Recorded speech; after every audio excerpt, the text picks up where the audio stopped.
Heart Eyes is the new Valentine's Day thriller movie directed by Josh Rubin, starring Olivia Holt, Mason Gooding, and Jordana Brewster. Is this movie worth taking your date to for Valentine's Day, or should you do something else instead? Let's find out. Right off the bat, I want to say this movie is not what you probably think it is. This movie was not really advertised that bluntly. I thought this was going to be an ordinary run-of-the-mill thriller, kind of like that Valentine's Day movie that came out 10, 15 years ago with the coal miner and the axe pick. Thought it was going to be one of those, just your B or C level thriller movie at best.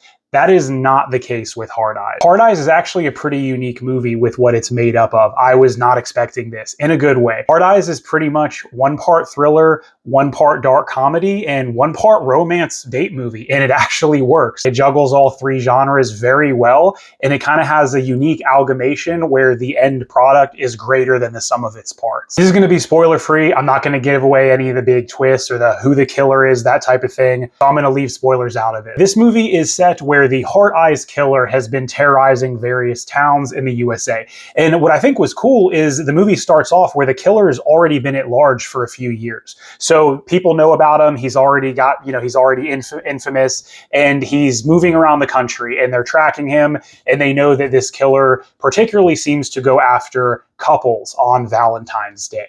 And that's really his MO. The two main actors are the male and female leads by Olivia Holt and Mason Gooding, who both did a great job. And I think their on-screen chemistry in both drama and humor was very good. I thought they did a great job in their performances. And with what they had to do in this movie, there's more diversity and range in their performances than you might think in any typical thriller or romance movie or rom-com, because they're doing all three here. They have a super stereotypical on-the-nose meet cute, just like you would see in a romance movie. It's in a coffee shop. I think it's a Starbucks. That was actually a really good scene where you see how these characters meet, and then they find out they're ending up working together. The main character works at this ad agency, and it's kind of a tongue-in-cheek reference and a lot of every kiss begins with K, jewelry type stuff like that. And that's just one little part of the movie, which actually worked really well. Now they have to work together, and that's how they end up spending time together. But he likes her, and he kind of forcibly asks her out on a date. It's Valentine's Day. He's using it as an excuse to do the work project. So they go to a dinner, and then the movie takes off from there. And the rest of the whole night is just a massive adventure through the town, through the city, through the apartment, through a police station, of them trying to get away from this killer who is on their trail. That's the main plot of the movie. That's what's going on. So the whole time you're trying to find out who the killer is. They don't know what's going on. He keeps seeming to find them somehow, and they're trying not to die. So this movie does a really good job of being an R-rated thriller still. It doesn't shy away from the violence. There's a lot of blood. It has the over-the-top visceral stabbings and stuff like that.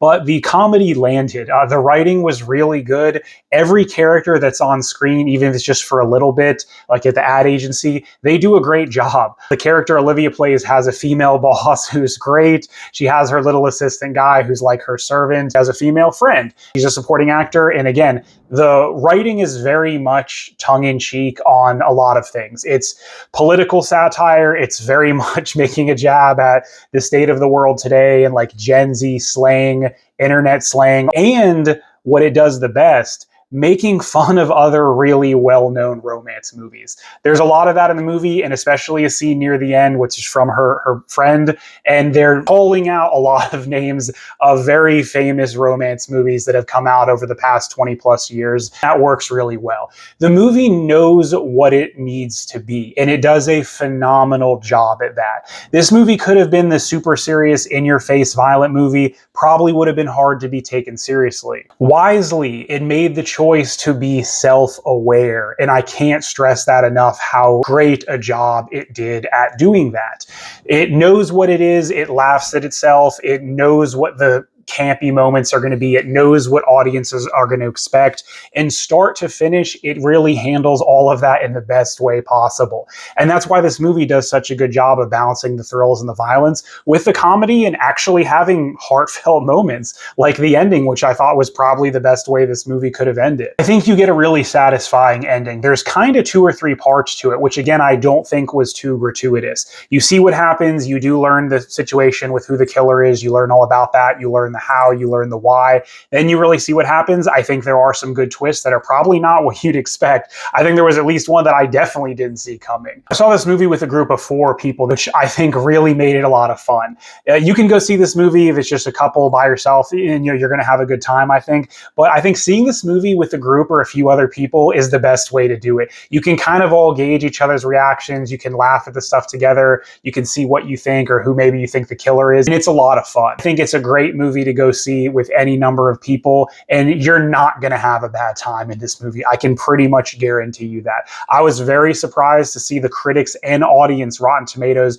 are very high for a movie like this. And that really shows you that it has teeth. It knows what it's doing, and it does a great job of that. The critics actually rated this higher than the audience, I believe, last time I checked Rotten Tomatoes. That's not the end all be all, but I do find that there's usually accuracy. And I think if at least one of the ratings is solid, you're not going to go have a bad time. Whether you're more on the critical side, whether you just like the audience side and you like to have fun, if it does both, great. You're probably not going to come out of that movie being disappointed that you went and bought a ticket. On another note, I'm really happy that this year is off to a great start with just the horror R-rated genre in general. That's generally pretty struggling in the box office.